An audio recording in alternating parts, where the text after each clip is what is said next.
And now, it is my honor to introduce the woman who needs no introduction. After a long journey of 10 months, Chloe Dow emerged. Chloe Dow emerged as the winner of Bravo's Emmy-nominated project Runway 2.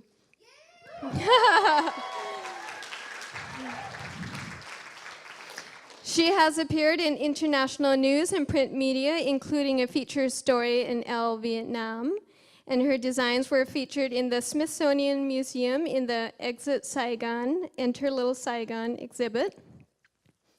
Her storefront boutique was established in 2000. That's a good length of time. Woo-hoo. Was established in 2000 and continues to be a shopping destination not only for Houstonians, but also for visitors from around the world.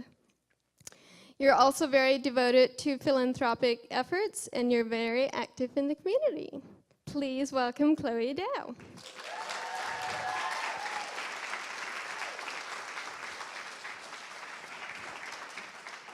That was a great introduction. First thing I want to say, I'm totally Asian, so I want to do karaoke with the Wiccans. And when I sing, I actually sound totally Texan. So when I was asked, and first, Irma and Shauna, thank you so much for inviting me to do this. And I always think it's really hilarious when people think I can actually speak English sometimes.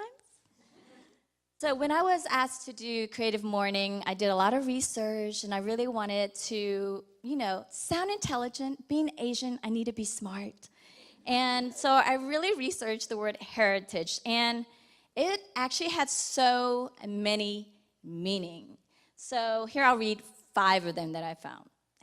Heritage, something inherited at birth, such as personal characteristic, status, and possession.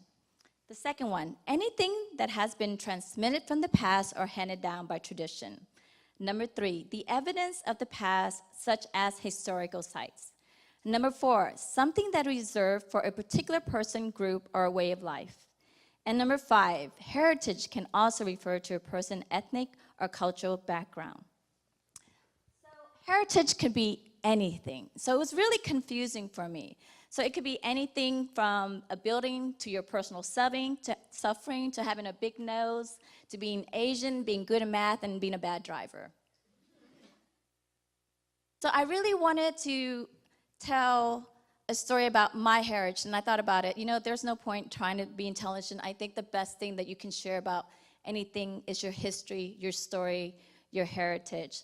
And I thought, what should I really share? And I realized what I actually inherited from my mother is she loves to talk, and I love to talk.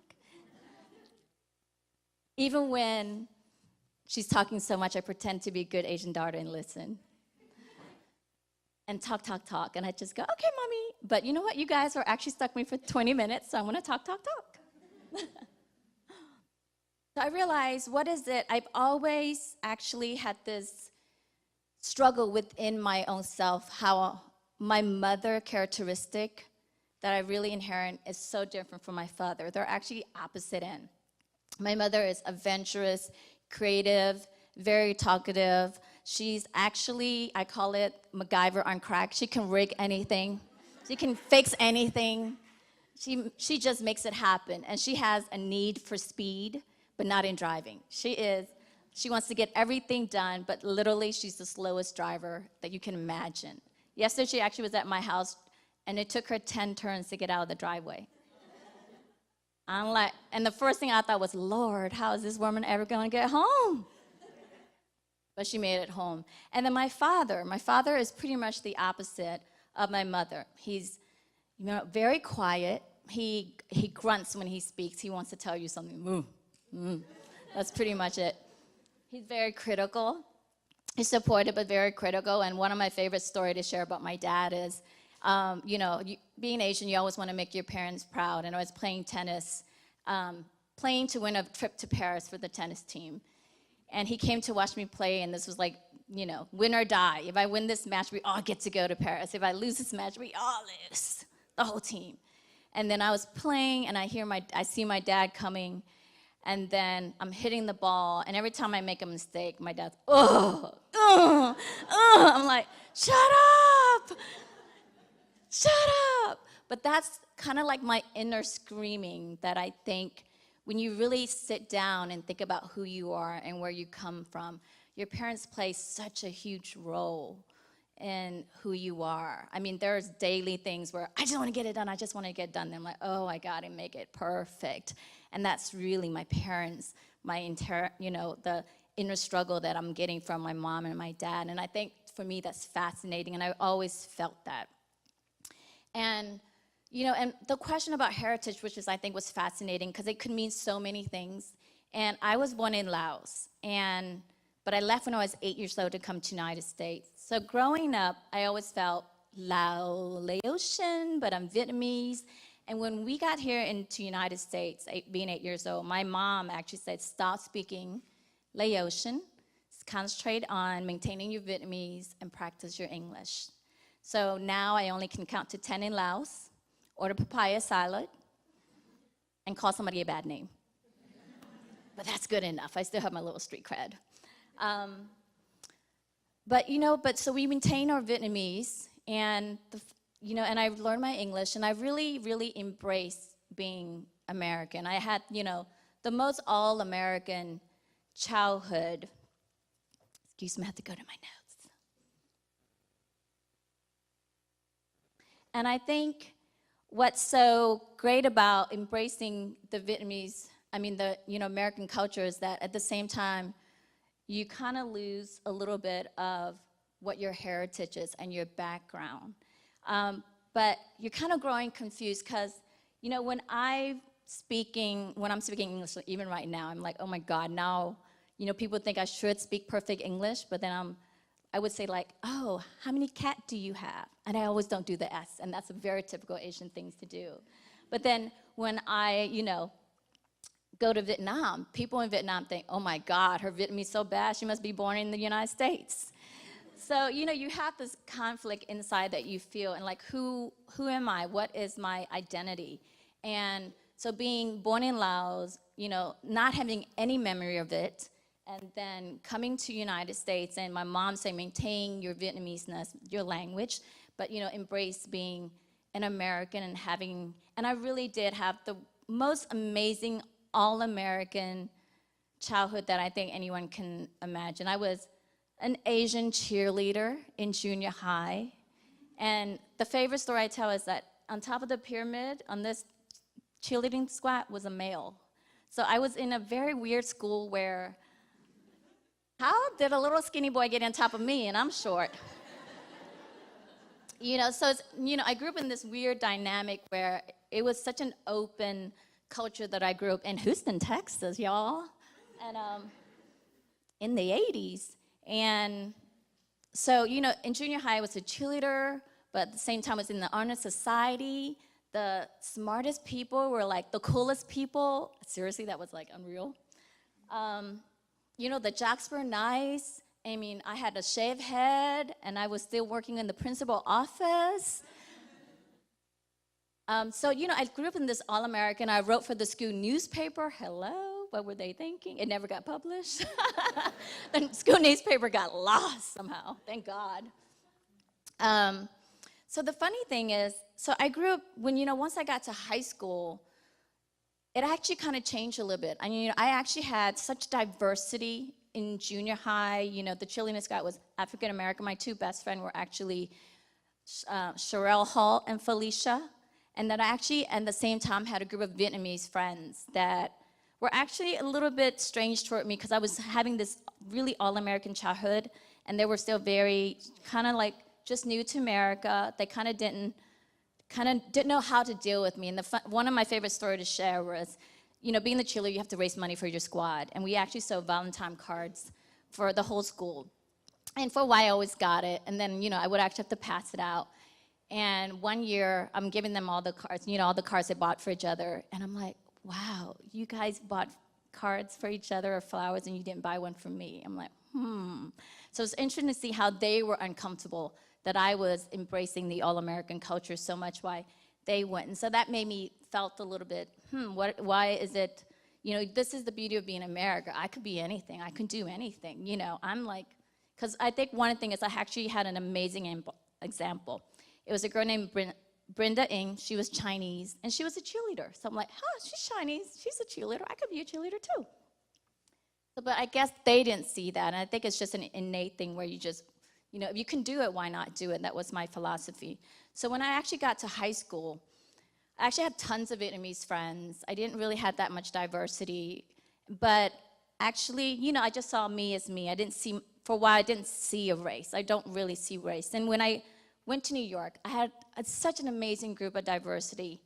And I finally went to Vietnam in 2000, and that was the first time I went back to Vietnam. I left when I was 8 years old in Laos, so I've never been to Vietnam. And I was so excited because I'm like, I'm going back to the motherland. I'm going back to embracing my Vietnamese. And I went with my mom and two of my other sister and one of them, my sister's husband. And I ended up calling the trip the X-File trip. Trust no one. Trust no one. It was so, in a way, disappointing to me because I just felt, and it was a weird thing where when you're Vietnamese, you're always like, you come back and you feel the burden of being in America and being successful, and you have to constantly give back. And actually it was my mom who kind of implemented it. It's like, we're going to go visit we're going to stay with your aunt, but make sure all the suitcases are locked. I'm like, aren't they my cousin? Shouldn't we just trust? But I think it's just that innate thing. And so when I was in Vietnam for a month, I was dying to go back to the United States. I was so afraid that I would not get back to the United States. Like, oh my God, what if I'm stuck here? And that's when I really, really felt American, which is kind of interesting because you don't feel that until you're away from it. And you don't miss the diversity until you're like, oh my God, everybody looks like me. We're all the same height. Holy moly, and I'm the fattest. It's truly, I'm an extra large over there. And so actually, I went back and actually last year, 2013, I was invited to Vietnam to do Project Runway Vietnam. And I'm so grateful they invited me to come back there because that was the first time that I actually get to work with the Vietnamese people that were born and raised there. And I was there for a month instead of vacation. I was really deep into the culture, and I realized, holy crap, I am so freaking Vietnamese. Traits that I thought it was just my mom and dad being stubborn, boss lady, being bossy. That's like, Vietnamese people have boss lady for a reason. We're all like dragon lady boss.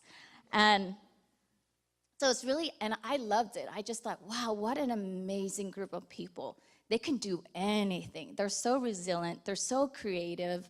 They're stubborn as hell, and they all think they're right. I'm like, crap, that's me, So I actually felt really welcoming. It was like a real big eye-opener to realize, wow, this is where I came from. This is why I'm like this. I mean, mom and dad made me like this. They made me a little bipolar. But, I'm also part of being this culture that is pretty dynamic, and that's, they're go-getter. They get stuff done. I mean, we were Project Runway. There's actually 26 Project Runway around the world. Project Runway Vietnam was the only one that did a live finale because they're crazy, but they get it done. And I had to speak Vietnamese live in front of millions of people, and my sister Sydney said, that was rough, girl, rough, rough. And my other sister thought I was so bad in Project Runway Vietnam, they all refused to watch after one episode. But that's the beauty of being Vietnamese. We're brutally honest. So, fashion's perfect for me. I'm used to it. But I think what's so great is that now, I'm proud to be American, and I'm actually, what is my heritage? My heritage is that I am part of the American dream. I am now woven into that land of opportunity that I've succeeded in, but I'm also Vietnamese. I'm also Laotian. I will never give that up because I think there's a beauty to it. There's a country that I don't know, but I still feel a deep connection to it. And now I found out I'm half Chinese because my mom told me so. Awesomely, I'm a half Chinese mom. Okay. But I think that's the beauty of heritage. It really is a story about each of us. It's a story that we tell ourselves. It's a story that we value. And heritage, from my research, it's about value. It's about family. It's about your DNA. But it's really about the story that you tell yourself and your family passed down. It's all the positive thing that we love about our family, our history. And, we should all create it. But the best thing about it is we can edit it and change it because, here I am speaking perfect English all suddenly. But, that's the beauty of being America, the diversity, that you can pretty much create your own story but still keep who you are and where you came from. Thank you.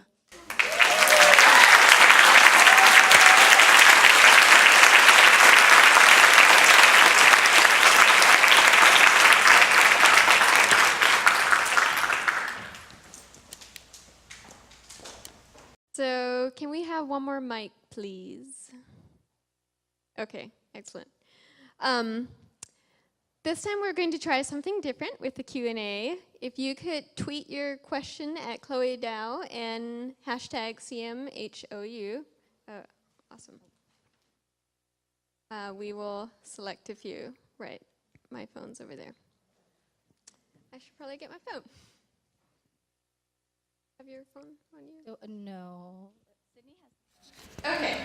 First question was, did you win that tennis match? I sure did. I went to Paris, and I actually partied with Andy Roddick and John McEnroe's brother, but we were slaughtered by the French team, and it was a little bit embarrassing. But I won.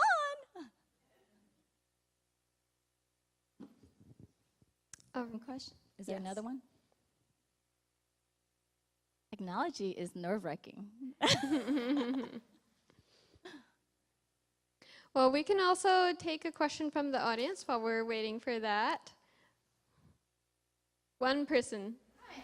Can you tell me how your heritage reflects in your work or how it influences it? I love that you asked me that because I get that question all the time. So from, people in the U.S. like, Chloe, does being Asian affect your design? Hell no, it really doesn't. It's weird. Maybe subconsciously because I love clean lines, and I just love, clean lines. And the Vietnamese traditional garment is super clean. It's actually really just for the size 2 woman. It's like slit up here, tight pants, all fitted. But I think subconsciously there is something to it, being Vietnamese.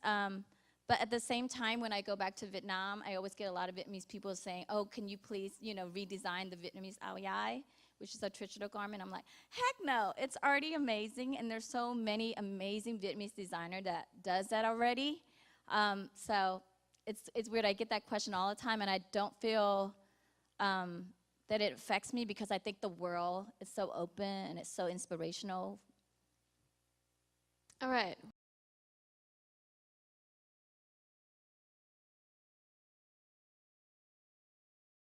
Tim Gunn is so fabulous, I have him speed dial. He's amazing. He really is what you see on TV. He's very, very caring. He's the one person on TV that actually does spend time with us off camera. We don't see the judge until you see us seeing the judge on the runway. So it's great. You actually, as a contestant, get to know Tim Gunn. Okay. I don't know. Well, surely you must be aware that you're a great role model for all ages, I think. You're the whole package. Oh my God, I need to let you know that you have a great fan that's living in China. She's a young teenager. She's kind of walking in your footsteps, hopefully, and you're helping her learn her English. But what would you say as a role model to young people? What might be 3 important things that you would say to young people? 3 keywords that you think are important? 3 keywords? No. Most important, I think it's be nice. I think be nice is so important. Be relentless, like if you want something, pursue it. And don't be shy, because shy people get nothing. I mean, you're just in the corner, In this world, a fashion designer now, in this day and age, everything's social media, everything is putting yourself out there. If you are shy, forget it, Welcome, All somebody. right. Sydney, another quote. She has No? one. Was your family always supportive of your career choice, or they maybe prefer that? Oh my God. No, my mother was never supportive, actually. I realized I'm quite different. I actually wanted to be a fashion designer because I was making shish kebab in the morning for our family's business at the flea market. And I saw Style with Elsa Clinch. And that's like the first window into fashion. And so, I thought, okay, this is 1980 something. I'll never get there. So I'll enroll in U of H to be a buyer, business marketing. But then I saw Dead Poet Society, and the movie changed my life. It really did. I literally dropped out of U of H and for real, I'm like the biggest nerd you can get. Literally, I was the only alien in my house because I didn't want to miss a day of school. So my mom's like, you're going to be deported because you didn't want to miss school. But hey, I had perfect attendance. But no, my mother hated the idea. When I was working in New York, she's like, I didn't come to America for you to work in factories. I'm like, I supervise people. I work with designers. But no, she actually did not love the idea, even me opening a business, until I won Project Runway. Actually, until I was on Paris by Night, which is like the Oscar vaudeville show of the Vietnamese community. So I made it when I was on Paris by Night. Do we have any other tweets? Yeah. Okay. My heritage, what's the scariest thing? You know what?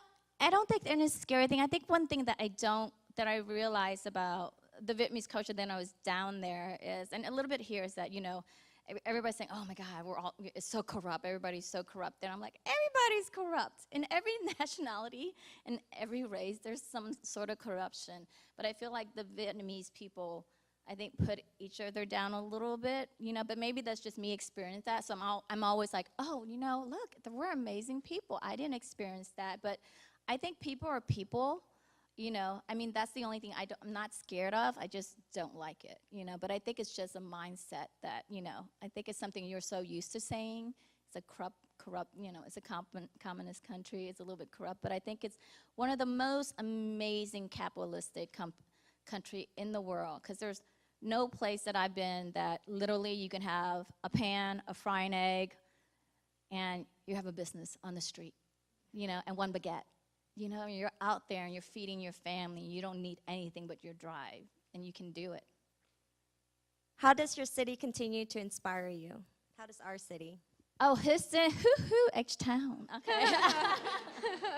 I love this city. A lot of people thought I should have moved back to New York, but I did New York for 8 years when I was up there, and I moved back here to open my business. And I think this city, year by year, is even more inspirational because I'm just like anyone else here. I work a lot. I'm in my own little world. But then I get to do Creative Morning, and I see, oh, my God, there's so many amazing artists and talented people here. And, I always talk about this because Vogue flew down here. No, Vogue Italia flew down here 3 years ago because the art scene here was so amazing. It was heard worldwide. So, the city's amazing, and I think, people just need to know more about it. What do you want to be in your next life? What do I want to be in my next life? Good question.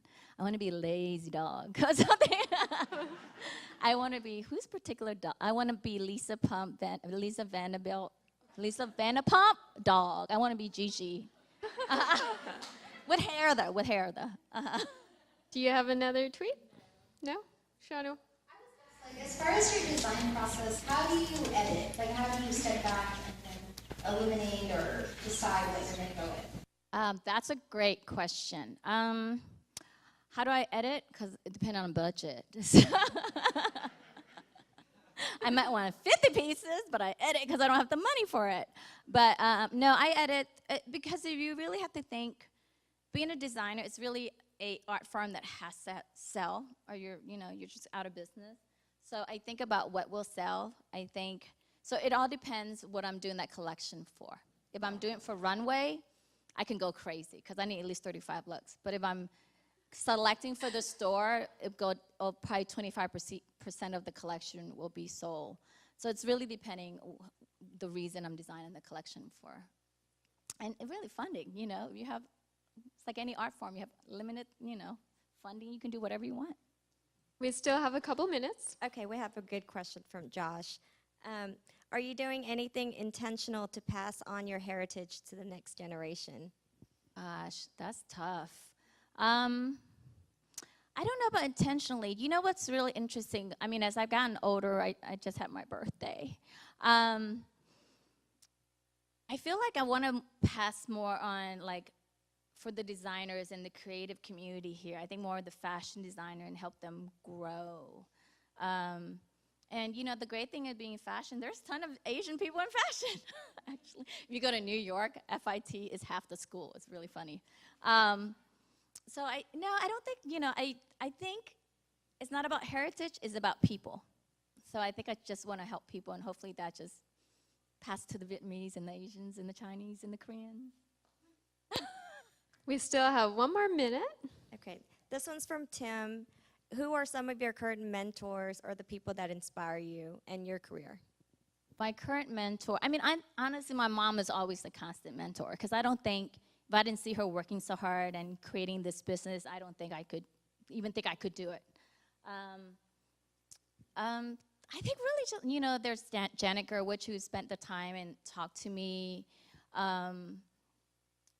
I think everyone around me that inspire me and make me rethink my business or rethink my design is a mentor. I think mentors doesn't have to be somebody that, you go meet and sit down and talk with. Mentors everywhere. Inspiration and guidance are everywhere. Ooh, I sound good. Okay, we'll take one last question.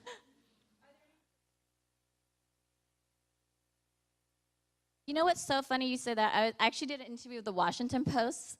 And it's just, they posted us about what happened to Project Runway winner. None of them are like, American Idol status or whatever. And when I first started my business, all I ever wanted, and I've been saying this forever, is 2 weeks vacation, a decent car, and a nice house. That's all I ever wanted. But, because, I do what I love already. So it's not about fame. It's not about money. But now I'm like, holy crap, I should do more. No, I think the landmark is to stay around. I want to be, in business for the next 20 years. I want to be a heritage brand, Well, we're out of time for questions, so please give Chloe a round of applause. Woo.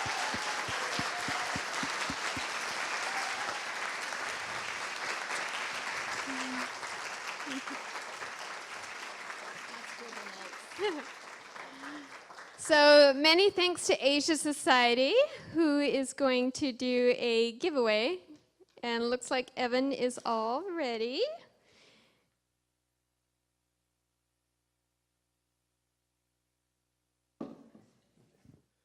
So, Chloe, join me up here if you would. Y'all left some business cards down there, and so I'm going to ask a question when we draw the winner, and then that'll be followed by a statement. So reach in there and don't look. Make it totally weird. So who do we have? Ooh, Medeski? John? John Medeski? There you are. Cool, come on up, man.